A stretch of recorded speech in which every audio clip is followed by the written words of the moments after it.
하나님께서 오늘 우리에게 크신 은혜를 베풀어 주실 줄 믿습니다. 2025년도도 시작한 지 얼마 되지 않은 것 같은데 벌써 마지막 달인 12월을 맞이하였습니다. 여러분들은 어떤 한 해를 보내셨나요? 정말 주님께서 보시기에 아름다운 열매들을 많이 맺으셨습니까? 네, 우리 함께 돌아보면서 또 주의 말씀 안에서 큰 은혜를 누리는 귀한 시간이 되기를 원합니다. 오늘날 우리는 기다림에 익숙하지 않은 시대를 살아가고 있습니다.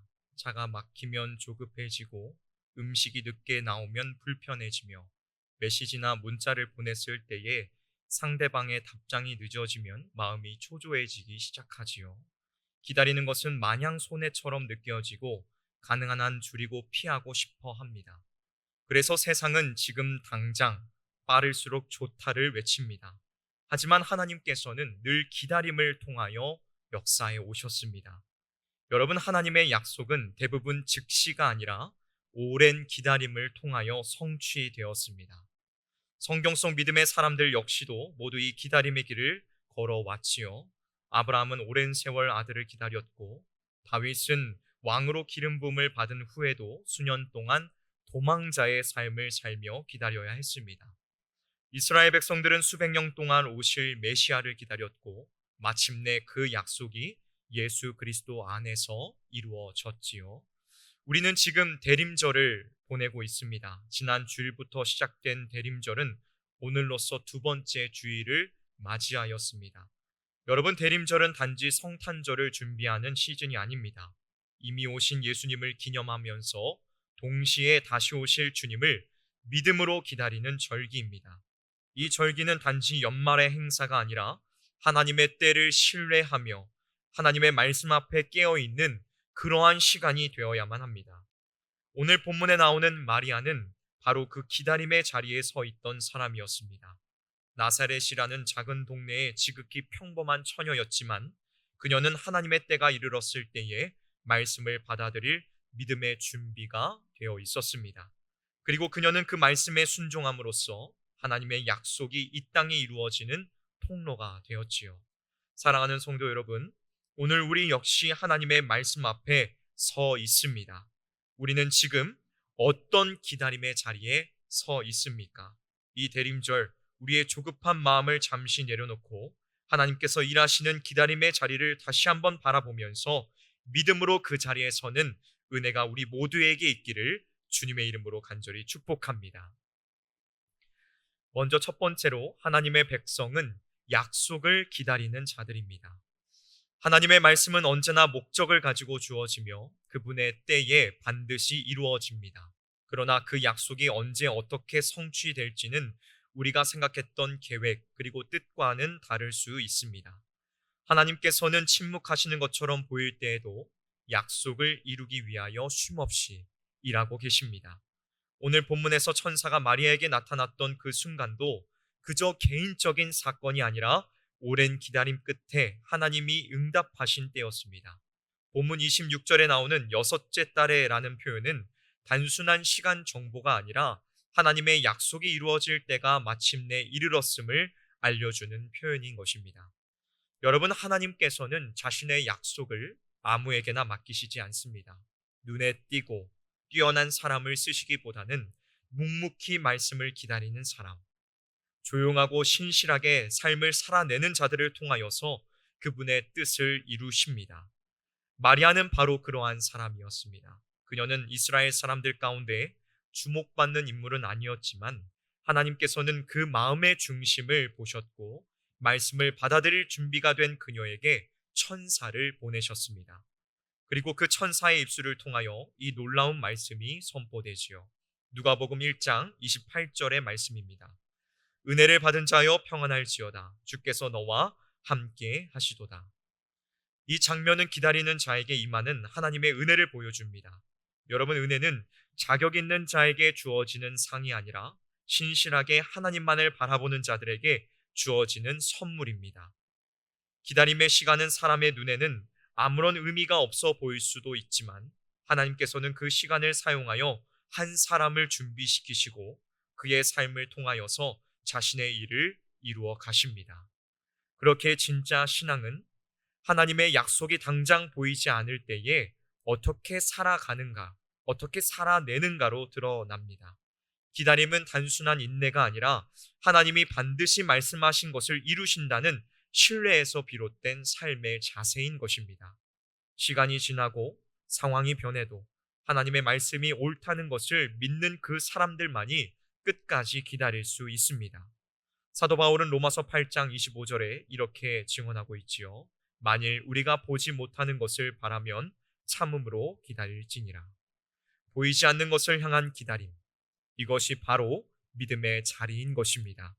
그리고 그 기다림이 있을 때에 하나님의 응답은 더욱더 깊은 은혜로 우리에게 다가오게 되어 있습니다. 마리아는 바로 이 자리에서 하나님을 만났습니다. 그녀가 누군가에게 인정을 받았기 때문이 아니라 말씀을 신뢰하고 기다릴 줄 아는 마음이 준비되어 있었기 때문에 이 은혜를 누리게 된 것입니다. 사랑하는 성도 여러분, 기다림의 시간은 결코 낭비가 아닙니다. 우리가 보기에 아무 일도 일어나지 않는 것 같은 그러한 순간 속에도 하나님께서는 우리를 다듬으시고 준비시키시고 약속을 이루어 가십니다. 그러나 중요한 것은 그 기다림 속에서 우리가 어떠한 마음을 가지고 서 있느냐입니다. 조급함에 흔들리는 사람에게 기다림은 시험이 되지만 말씀을 붙들고 있는 사람들에게 기다림은 믿음의 증거가 됩니다. 주 안에서 사랑하는 성실의 성도 여러분, 하나님께서는 기다리는 자들을 통하여 일하십니다. 하나님께서는 기다리는 자들을 통하여서 일하십니다. 말씀을 붙잡고 물러서지 않는 그 사람, 환경보다 약속을 더욱 크게 보는 그 사람, 눈에 보이지 않아도 하나님이 신실하시다는 그 사실을 붙드는 그 사람을 하나님께서는 반드시 사용하신다는 것입니다. 하나님의 약속을 바라보며 기다리십시다. 하나님의 일하심을 확신하며 조급함을 내려놓으십시다. 하나님의 때가 반드시 온다는 사실을 기억하면서 그분을 신뢰합시다. 우리의 기다림이 믿음이 되고 그 믿음이 마침내 하나님의 때에 응답의 열매로 나타나게 되어질 줄 주님의 이름으로 간절히 축원합니다. 다음으로 하나님의 말씀은 기다림 가운데에 주어집니다. 여러분, 하나님의 말씀이 임하는 그 순간은 언제나 놀랍고도 신비합니다. 그러나 그 말씀이 아무 때나 또 아무에게나 주어지는 것은 아닙니다.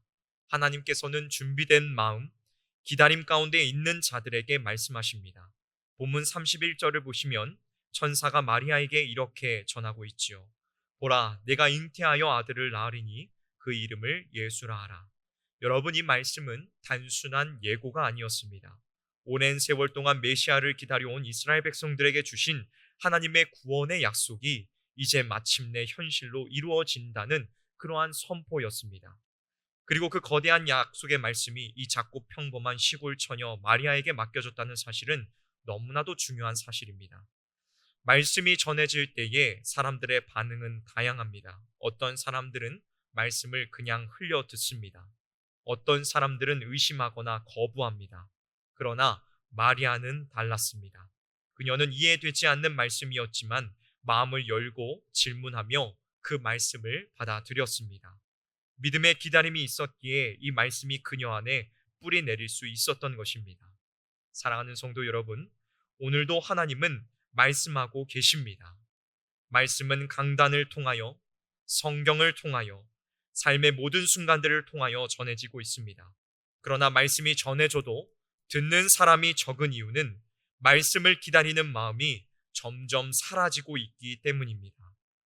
분주함으로 가득 찬 마음에는 하나님의 말씀이 스며들 공간이 없습니다. 자기 계획과 생각으로 가득 찬 사람은 하나님의 뜻이 들어올 자리를 남겨두지 않습니다.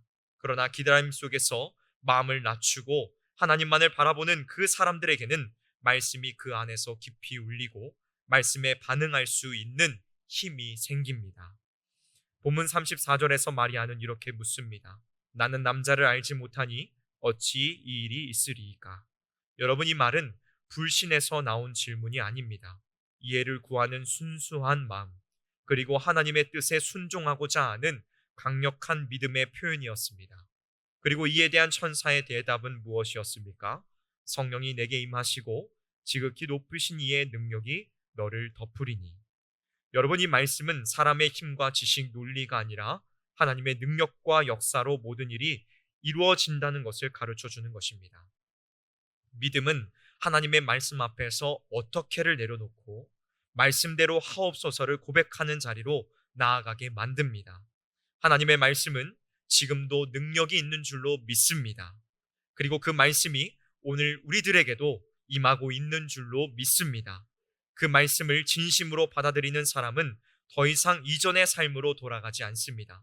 말씀은 듣는 자를 변화시키고 삶의 방향을 새롭게 만드는 줄로 믿습니다. 저 안에서 사랑하는 성실의 성도 여러분, 여러분은 하나님의 말씀의 응답을 기다리고 계십니까?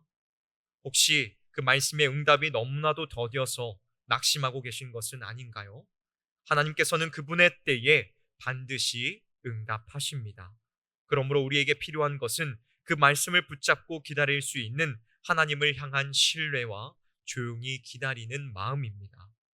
마리아처럼 여러분들에게 질문이 있다고 해도 괜찮습니다.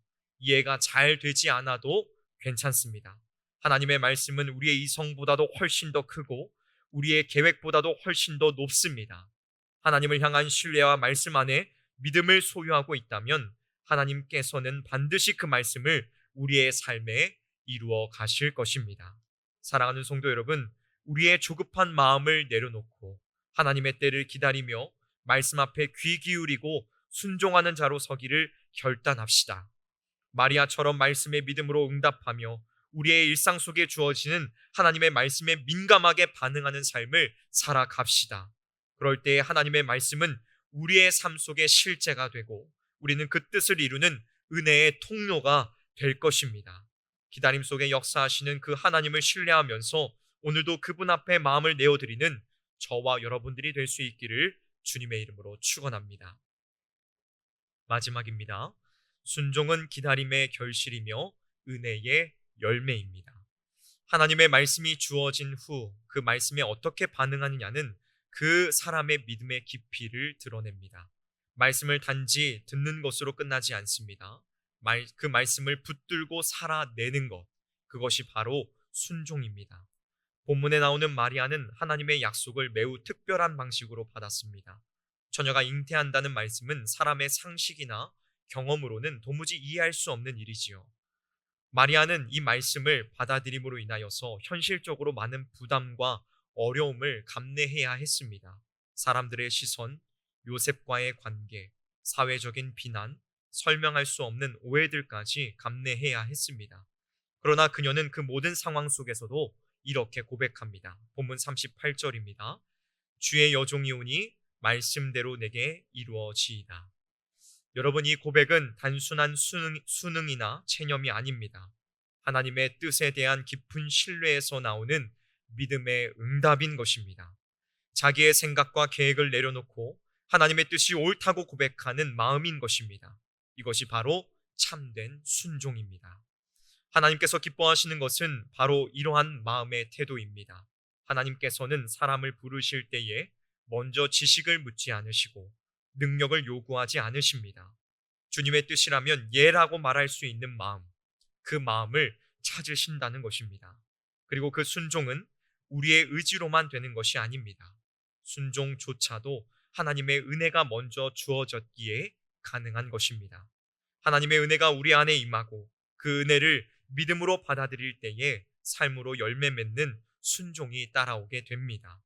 하나님께서는 마리아에게 확신을 주시기 위하여 본문 36절과 37절에 놀라운 사실을 가르쳐 주십니다.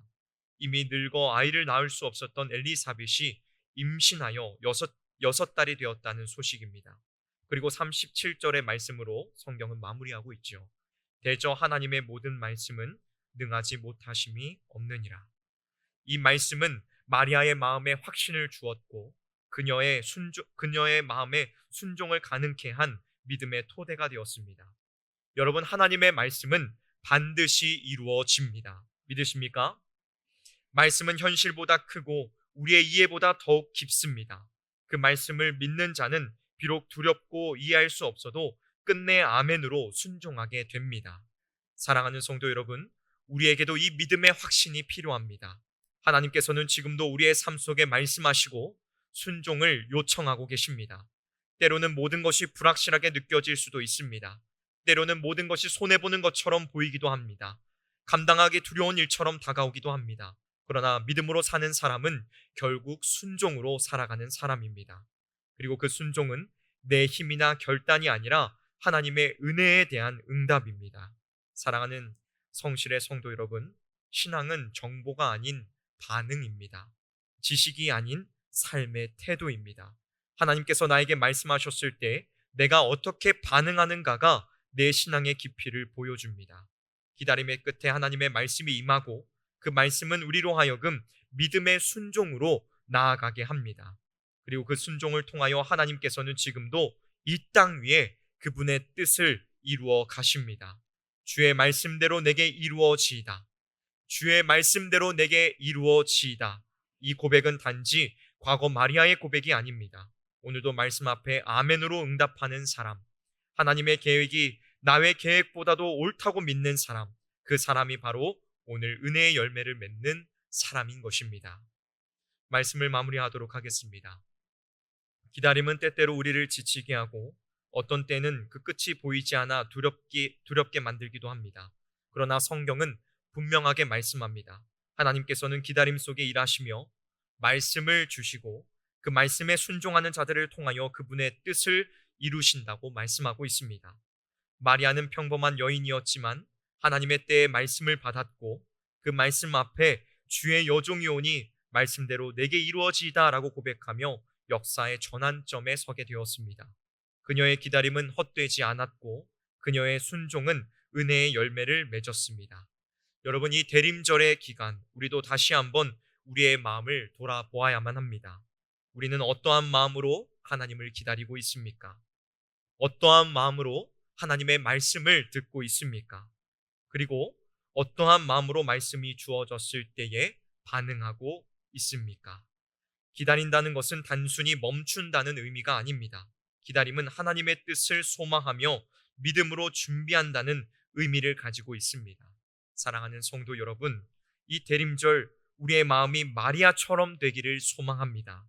조용히 기다리되 깨어있고 말씀을 사모하며 말씀 앞에 순종함으로 하나님이 우리를 통하여서 이루어 가실 일들을 기대함으로 삶을 살아내는 저와 여러분들이 되시기를 주님의 이름으로 축복합니다. 그리고 마지막 날 주님 앞에서 우리 모두가 다 이러한 고백을 할 수 있기를 원합니다. 주의 말씀이 내 삶 가운데에 그대로 이루어졌습니다. 이 복된 고백이 우리 모두의 고백이 될 수 있기를 주님의 이름으로 간절히 축복합니다. 기도하도록 하겠습니다.